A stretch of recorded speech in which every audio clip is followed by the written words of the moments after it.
हाय दोस्तों, आज हम सीखेंगे अब वर्ण के बारे में, यानी वर्ण किसे कहते हैं, उसके भेद क्या है, वर्णमाला क्या है, ये सब कुछ जानकारी हम अभी करेंगे। चलिए, इसके पहले हम भाषा के बारे में जानकारी लेना जरूरी है। भाषा क्या है, इसका उत्पन्न कहाँ हुआ, ये हमें जानना है।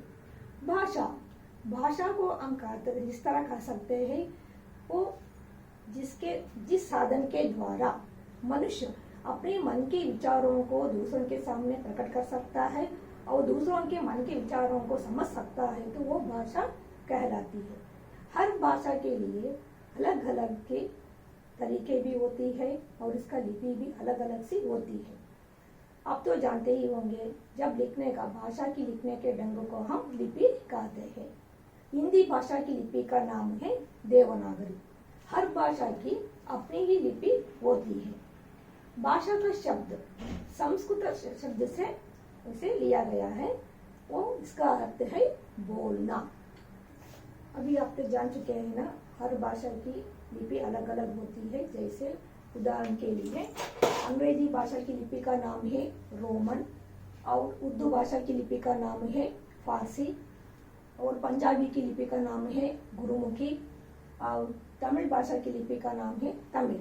जैसे उदाहरण के लिए जान लीजिए, हिंदी का लिपि है आ ई ई का आदि। अंग्रेजी के लिए ABCD अप टू Z होता है। भाषा की सबसे छोटी इकाई को हम वर्ण कहते हैं या अक्षर कहते हैं। हमारे मुख से जब ध्वनियाँ निकलती है, आवाजें निकलती है, ये आवाजें को हम ध्वनि कहलाती है।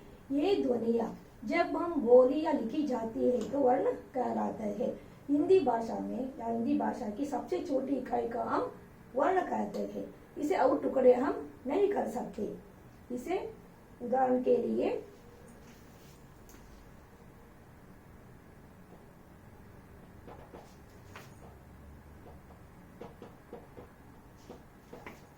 भाषा की सबसे छोटी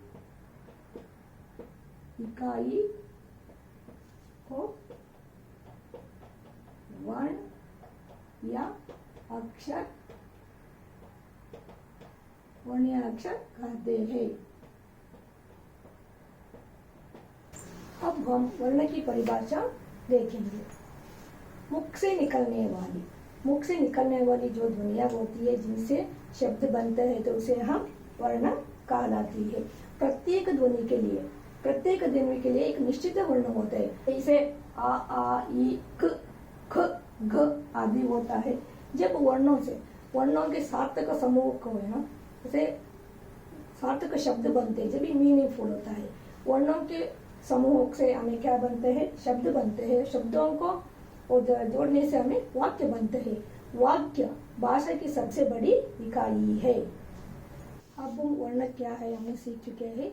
वर्णमाला की परिभाषा अब जान लेंगे। वर्णमाला, इसी शब्द में भी हमें एक ज्ञात होता है, वो माला है। वर्णों की माला को हमें कहते हैं वर्णमाला। इसमें सही से रखे जाते हैं, ये जानना बहुत जरूरी है।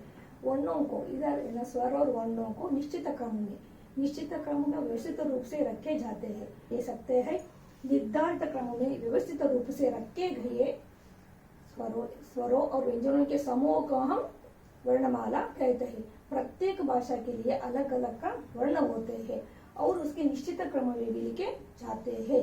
इसलिए हमें जब हम स्वर और व्यंजनों को सीखते समय हमें बहुत ध्यान से, सावधानी से हमें इसे सीखना चाहिए, नहीं तो हम गलत कर सकते हैं, तो हमारा भाषा भी अशुद्धि हो जाती है। उसके आगे हम देखेंगे हिंदी वर्णमाला में कितने अक्षर है। हिंदी में वर्णों की संख्या 44 है, यानी 44 है। इनमें से 11 वोवेल्स है। स्वर को हम अंग्रेजी में वोवेल्स कहते हैं, वो स्वर है। और 33 यानी 33 व्यंजन है। व्यंजन का इंग्लिश में हम कॉन्सोनेंट्स कहते हैं। इसके अतिरिक्त और 4 अक्षर है, अम, आह, ढ, ढ। ये कुल मिलकर भी 48 यानी 44 संख्या से होती है। और बाद इसके 4 संयुक्त अक्षर आपको मालूम है, क्ष, त्र, ज्ञ, श। ये 4 को कुल मिलकर हमारा हिंदी वर्णमाला में 52 यानी 52 वर्ण होते हैं। अब वर्ण के भेद, अभी परिभाषा हमने वर्ण की परिभाषा हो गई और वर्णमाला किसे कहते हैं और कितने प्रकार के हैं हम जान चुके हैं।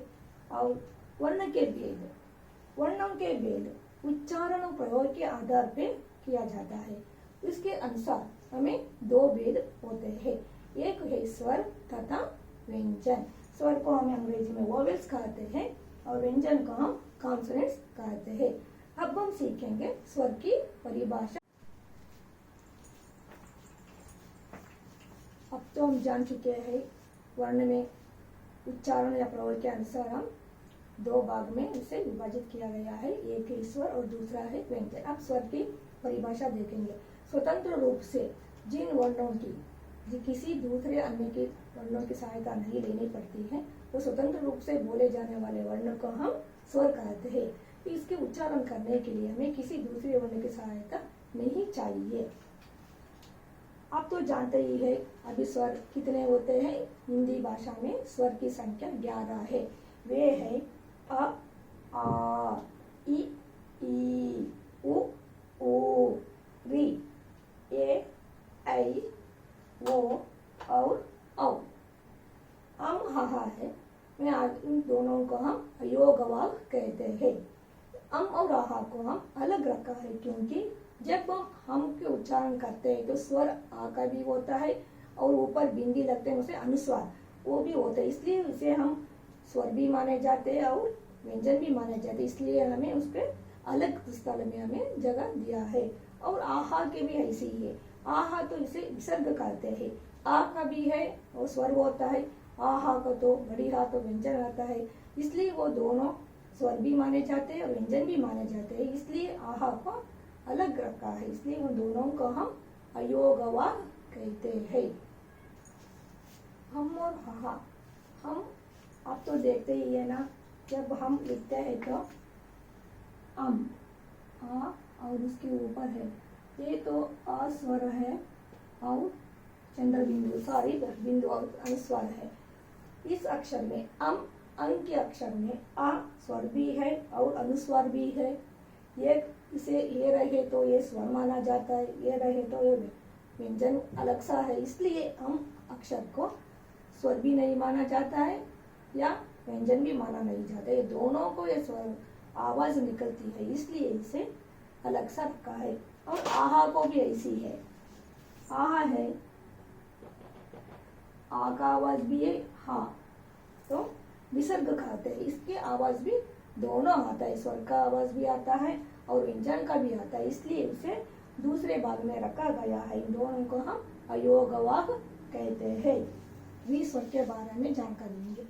जब उच्चारण की दृष्टि से री को हम स्वर नहीं माना जाते हैं, लेखन की दृष्टि से हम इसे स्वर माने जाते हैं। क्योंकि री स्वर को स्वर नहीं माना जाता है क्योंकि जब हम इसके उच्चारण करते समय हमें यह ज्ञात होता है व्यंजन रा की आवाज ई की आवाज यानी ई स्वर से सम्मिलित होते हैं, इसे हमेशा री के समान बोले जाते हैं। और उनके भेद, हम स्वर का उच्चारण करते समय हमारा कंठ और तालु का इस्तेमाल होता है। अब हम देखेंगे स्वर के भेद। वो उच्चारण के समय के आधार पर स्वर का 4 भेद होते हैं। पहला है ह्रस्व स्वर, उसे शॉर्ट वोवेल्स कहते हैं, और दीर्घ स्वर से लॉन्ग वोवेल्स कहते हैं, और संयुक्त स्वर इसे जॉइंट वोवेल्स कहते हैं, और अंत में है प्लुत स्वर, इसे प्रोट्रैक्टेड साउंड वोवेल्स कहते हैं। जब जिनके उच्चारण के एक मात्रा का समय होता है उसे हम ह्रस्व स्वर कहते हैं। उसका उच्चारण के लिए वर्णों के उच्चारण के समय एक मात्रा का समय लगता है तो उसे आप ह्रस्व स्वर कहते हैं। अब हम ह्रस्व स्वर के बारे में जानकारी लेंगे। जिनके उच्चारण में ह्रस्व स्वर, हम ह्रस्व स्वर के बारे में जानकारी ले रहे हैं। जिनके उच्चारण में कम से कम एक मात्रा का समय लगता है तो उसे हम ह्रस्व स्वर कहते हैं। ये हिंदी स्वर में ह्रस्व स्वर 4 है, वो है आ, ई, उ, री। अब हम देखेंगे दीर्घ स्वर। जिन स्वरों के उच्चारण करते समय ह्रस्व स्वर से दुगुना समय, दुगुना मीन्स 2, जब दुगुना समय लगता है तो उसे हम दीर्घ स्वर कहते हैं। इसमें कितना होता है, 7 होता है। अभी तो आपको मालूम है 11 स्वर है, तो 4 तो रस्व स्वर हो गए, तो अभी कम से कम वो बाकी कितना होता है, 7 होता है। वो है आ, ई, ऊ, सॉरी,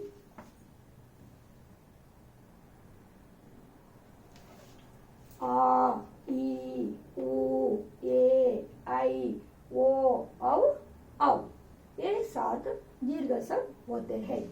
अब हम संयुक्त स्वर देखेंगे।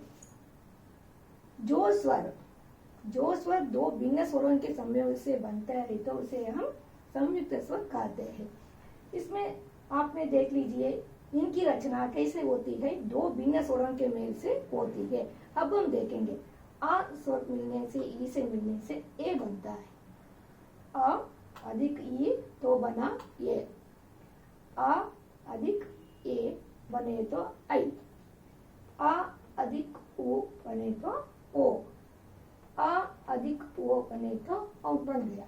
अभी हम चौथा यानी अंत का है प्लुत स्वर। उनका उच्चारण कब होता है, जब भी हम दूर से रहते हैं ना, उसे पुकारने के लिए या बुलाने के लिए हम इसका इस्तेमाल करते हैं, जैसे ओम, हरे, हे राम। अभी पहले इसमें एस से इसे दिखाते थे, हे राम मैं दिखाती हूँ, अरे तो इस तरह लिखते थे, हे राम इस तरह लिखते थे। अब ये प्रैक्टिस में नहीं रहा, अभी इसे संबोधन का चिन्ह यूज करते हैं, एक्सक्लेमेटरी मार्क से अभी इसे इस्तेमाल करते हैं।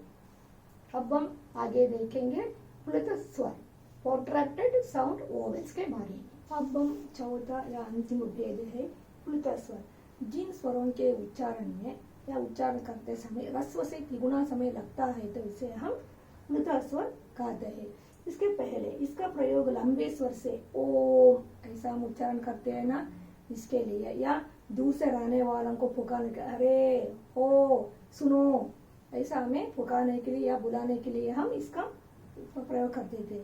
पहले इस तरह का इस मार्के ना इस तरह का चिन्ह प्रयोग होता था। अब अभी इसी स्थान पर संबोधन का चिन्ह इसका लगा दिया जाता है, जैसे वो, हे राम, हरे, ये प्लुत स्वर हो गया। आगे हम व्यंजन के बारे में जानकारी लेंगे। हेलो दोस्तों, मैंने सारे वर्णमाला को इस बोर्ड पर मैं लिखी हूँ, यानी सब कुछ आपको एक साथ देख सकते हैं। वर्ण भी है, वर्ण की सबसे छोटी इकाई को हम वर्ण कहते हैं, जैसे आ, ई, क इत्यादि होती है। और वर्णमाला, वर्णों को सही क्रम में लिखना अभी वर्णमाला कहलाता है। वर्ण के 2 भेद है, स्वर, व्यंजन। और स्वर में आ से औ तक 11 स्वर होते हैं। अम और आहा अयोग वाव है, अम अनुस्वार कहते हैं और आहा को विसर्ग कहते हैं। और व्यंजन है 33 व्यंजन है। का से आहा तक होता है, इसमें का से मा तक स्पष्ट व्यंजन कहते हैं। यारा लावा को हम अंतस्थ व्यंजन कहते हैं। श, श, सा, हा को हम ऊष्म व्यंजन कहते हैं। और संयुक्त व्यंजन 4 है, क्ष, त्र, ज्ञ और श्रा। और स्वर के भेद भी मैंने इधर लिखी हूँ। ह्रस्व स्वर 4 है, आ, ई, उ और री। दीर्घ स्वर हिंदी में 7 होते हैं, आ, ई, उ, ए, आई, ओ और औ। संयुक्त स्वर 2 भिन्न स्वरों के मेल से ये स्वर बनती है। आ से ई जोड़ने से ए होती है, आ से ए मिलने से आई होती है, आ से ऊ मिलने से वो होती है, आ से वो मिलने से औ होती है। और प्लुत स्वर है वो जब इस उच्चारण करते समय हमें रस्व से तिगुना समय लगता है तो उसे हम प्लुत स्वर कहते हैं। किसी हम दूर से रहने वालों को पुकारने के लिए हमें इसका उपयोग कर सकते हैं, जैसे ओम। अभी पहले इसे इस रूप से इसे लिखा जाता था, अभी इसका उपयोग है, अभी संबोधन चिन्ह में इसका इस्तेमाल करते हैं।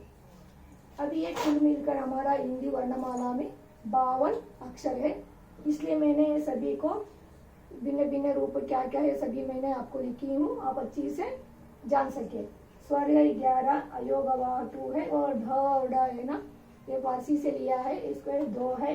व्यंजन 33 है, संयुक्त व्यंजन 4 है। ये सारा कुल मिलकर हमें हिंदी वर्णमाला में 52 अक्षर हुए